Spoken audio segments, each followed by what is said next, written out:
কৃষ্ণ বহিমুখী জীবকে ডাকছে, বারবার ডাকছে, হে করে জীব, হে কৃষ্ণ বহিমুখী জীব, তোর একবার এসে একবার আয়, এসে নামের চরণে আশ্রয় নিই। নামের চরণে আশ্রয় নিলে কি হবে বাবা?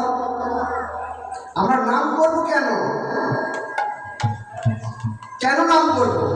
নাম করে নামের উপকারিতা কি? আর নাম করলে না করলে আমাদের কি উপকারিতা? করলে কি উপকারিতা, আর না করলেই বা আমাদের কি উপকার হবে? হ্যাঁ, কেন আমরা নাম করবো? নাম এ জগতে ভগবান নামে কিসে বাবা?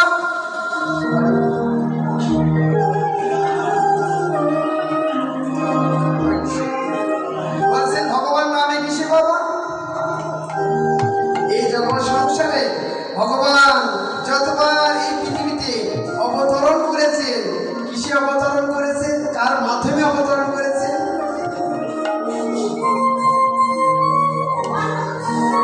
কিসে বাবা? ভগবান এই গোলক বিহারী হরি, যিনি গোলকের অধিপতি, তিনি কিভাবে জগতে এই ভূধরণীতে আসেন, গোলকে আসেন?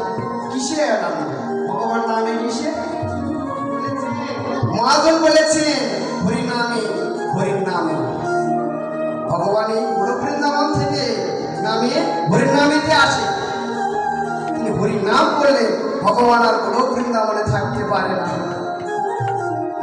কোন ভক্ত যদি আকুল প্রাণ করে প্রেম ভক্তির মাধ্যমে ভগবানের নাম ধরে ডাকবে, বড় ভগবান গোলক বিহারীরা ওই গোলকে থাকতে পারে না। তিনি ভূতলে ভক্তের বাজারে অবতীর্ণ হন, তিনি আর থাকতে পারেন না। তিনি ভক্তির খাতে শুরু করে আসেন। তার উদাহরণ কি? তার উদাহরণ হলো প্রহ্লাদ মহারাজ। যদিও প্রহ্লাদ মহারাজের পিতা একজন দৈত্য ছিলেন, ভগবান এই জগতে বিবিধ প্রকারে লীলাবিলাস করে থাকেন। কখনো গীতায় ভগবান বলেছেন, যখন অধর্ম বেড়ে যায়, দুষ্টের দমন, শিষ্টের পালন আর ধর্ম সংস্থাপনের জন্যই তিনি বারবার অবতীর্ণ হন। ভগবান কখনো ভগবান রূপে, কখনো বা কোনো ভক্ত রূপে অবতীর্ণ হয়ে কোন পরিবার, কোন রাষ্ট্র, কোন সমাজ ব্যবস্থাকে পরিবর্তন করার জন্য বারবার অবতীর্ণ হন। আজ প্রহ্লাদ মহারাজ, এই যে ভগবান শ্রীমদ্ ভগবান গীতায় বলেছেন, ভক্তের মধ্যে আমি প্রহ্লাদ, ভক্তের মতো আমি প্রহ্লাদ। তাই প্রহ্লাদের বাবার নাম কি ছিল বাবা? প্রহ্লাদের বাবার নাম কি ছিল? হিরণ্যাক্ষ। হিরণ্যকশিপু, হিরণ্যকশিপু ছিল প্রহ্লাদের বাবা। হিরণ্যাক্ষ হলো এই হিরণ্যকশিপুর ভাই। এই হিরণ্যকশিপু যখন ব্রহ্মাদি তপস্যা করলেন, ব্রহ্মা তপস্যা করে, ব্রহ্ম ভগবান ব্রহ্মা তপস্যা করে ব্রহ্মার কাছ থেকে একটি বর পেয়েছিল, অমরত্বের বর। যখন অমরত্বের বর লাভ করলে তখন হিরণ্যকশিপু দেখতে পাবে যখন সংসারে অনেক সময় অর্থের অহংকারে, অর্থবিত্ত ধন মান যশ প্রতিষ্ঠার অহংকারে অনেক মানুষ আর কাউকে মানুষ মনে করে না। আর হিরণ্যকশিপু ব্রহ্ম ভগবানের কাছ থেকে অমরত্ব লাভ করে তিনি আর কাউকে মানুষ মনে করলেন, তারাকে স্বরাজ্ঞান করলেন। আজ যখন তিনি অমরত্ব লাভ করলেন, তখন তিনি সকল দেবতাগণকে তাদের সর্বচ্যুত করলেন। আর এই হিরণ্যকশিপুকে ধ্বংস করার জন্যই ভগবান ভক্তরূপে অবতরণ করেছে। কোথায়? হিরণ্যকশিপুর কি গয়াধুর গর্ভে জন্ম করলেন এই প্রহ্লাদ মহারাজ। তো হিরণ্যকশিপুর সন্তান প্রহ্লাদ মহারাজ হিরণ্যকশিপু বলতেন সর্বদা তুমি আমার নাম করবে। তো প্রহ্লাদ তো স্বভাবগত বাবা, যারা প্রকৃতগত বসু। আর প্রহ্লাদের গুরু কে ছিল জানেন? প্রহ্লাদের গুরু ছিল ভক্তি অবতার, ভক্তির আবেশ প্রকাশ নারদ মুনির শিষ্য। গয়াদু যখন অর্থসত্তা ছিল, গর্ভাবস্থায় ছিল, সে সময় এই প্রহ্লাদ মহারাজ নারদ মুনি সর্বদা গয়াধুকে কি শিক্ষা দিতেন? গয়াধুকে তিনি সর্বদাই হরিকথা শ্রবণ করাতেন। আমরা গর্ভধার সংস্কার করি, গর্ভধার সংস্কারে গর্ভবতী মাকে সর্বদাই কৃষ্ণ কথা শ্রবণ করাতে হয়। কৃষ্ণ কথা শ্রবণ করলে কি হবে বাবা? শ্রবণ করলে যে সন্তান ভূমিষ্ঠ হবে সে সন্তান সুসন্তান হবে, কৃষ্ণ ভক্ত হবে। তাই প্রমাণে কে নেই?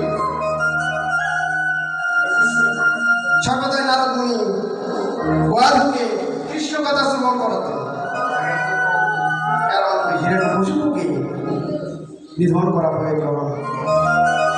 তাই হিরণ্যকশিপুর স্ত্রী গয়াধুর উপর বিধান করলেন প্রহ্লাদ মহারাজ। প্রহ্লাদ মহারাজ সর্বদা নারায়ণ শ্রী বিষ্ণু শ্রী বিষ্ণু শ্রী বিষ্ণু ঘোষণা করতেন। শ্রী বিষ্ণু বিনা আর অন্য কিছু আম জানতেন না, আম বুঝতেন না। আম জানার কখন চেষ্টা করেননি তিনি। সর্বদা শ্রী কৃষ্ণ, সর্বদা শ্রী বিষ্ণু, সর্বদা শ্রী বিষ্ণু। তো যখন হিরণ্যকশিপু জানলেন যে তার শত্রু, হিরণ্যকশিপু যখন জানলেন যে তার শত্রুর নাম তার সন্তান করতেছে, তখন হিরণ্যকশিপু তার সন্তানকে কি করলেন? বিভিন্নভাবে তাকে শাস্তি প্রদান করতে লাগলেন। কখনো বিষ প্রয়োগ করলেন, কখনো পাহাড় থেকে নিক্ষেপ করলেন, কখনো বাঘা হাতির নিচে তিনি প্রহ্লাদকে নিক্ষেপ করলেন, বা কখনো অগ্নিতে নিক্ষেপ করলেন। কিন্তু রাখে হরি মারে কি? ভগবান সর্বদাই প্রহ্লাদ মহারাজকে রক্ষা করলেন। তো বাবা আমাদেরও উচিত আমরা হরিনাম করবো।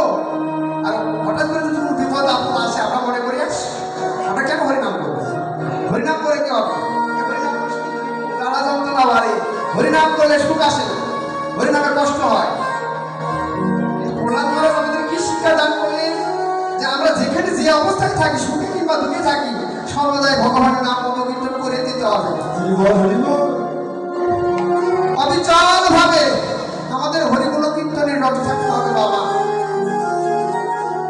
বিপদ আসবে, কিন্তু বিপদকে ভয় পেলে হবে না। বিপদকে বন্ধুরূপে আলিঙ্গন করে বিপদকে নিজের মুখে ধারণ করতে হবে। তুই আমার বন্ধু। এই জগতে যখন দুঃখ আসে, মানুষ তখনই হরিগুণ কীর্তনের রত হয়, যখন ধন সম্পদ জনে পরিপূর্ণ হয় মানুষ, তখন তাদের হৃদয়ে কখনোই ভক্তি বেশ হৃদয়ে থাকে। তারা ধন জন মান প্রতিষ্ঠায় অহংকারে আত্মহারা হয়ে পড়ে, তখন আর ভগবানকে চিনতে পারে না। কিন্তু বিপদে পড়লে মানুষ অন্য কারো কথাই চিন্তা হয় না। বিপদে পড়লে অন্য কারো কথা তার স্মরণ হয় না, স্মরণ হয় পরম বন্ধু ভগবান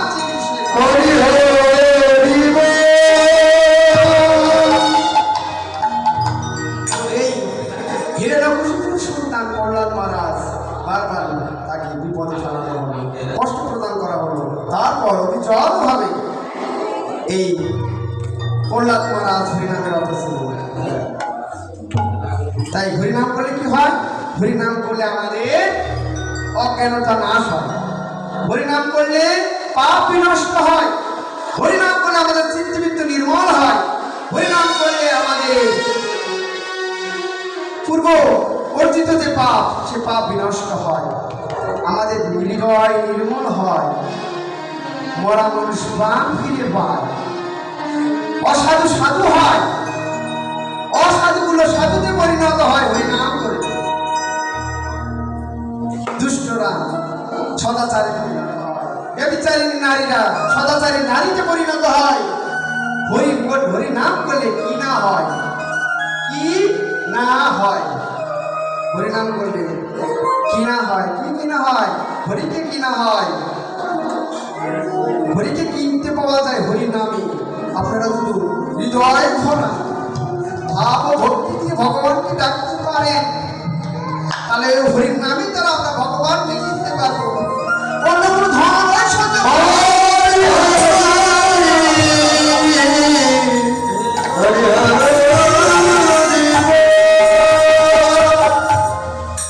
আমরা বলছি কৃষ্ণের কৃপা বিনা নয় দুঃখের বচন।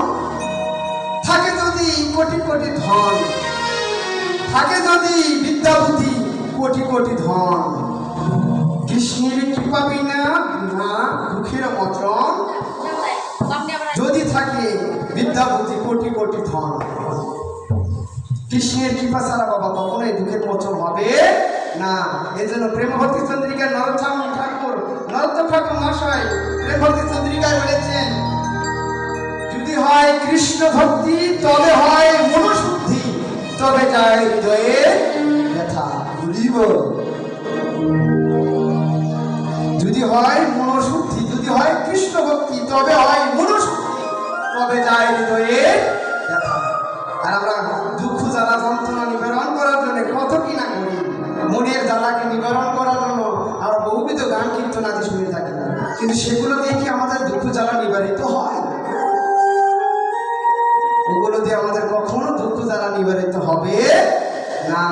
একমাত্র হরির নামই পারি আমাদের তিতা দগ্ধ হৃদয়কে, আমাদের তিতা দগ্ধ হৃদয়কে সুশীতল করতে পারে একমাত্র হরে কৃষ্ণ কৃষ্ণ কৃষ্ণ হরে হরে, হরে রাম হরে রাম হরে হরে, হরে কৃষ্ণ মহামন্ত্র, তারক ব্রহ্ম হরিনাম, তারক ব্রহ্ম। তারক ব্রহ্ম মানে বাবা পাপকে ধ্বংস করে। হরে কৃষ্ণ।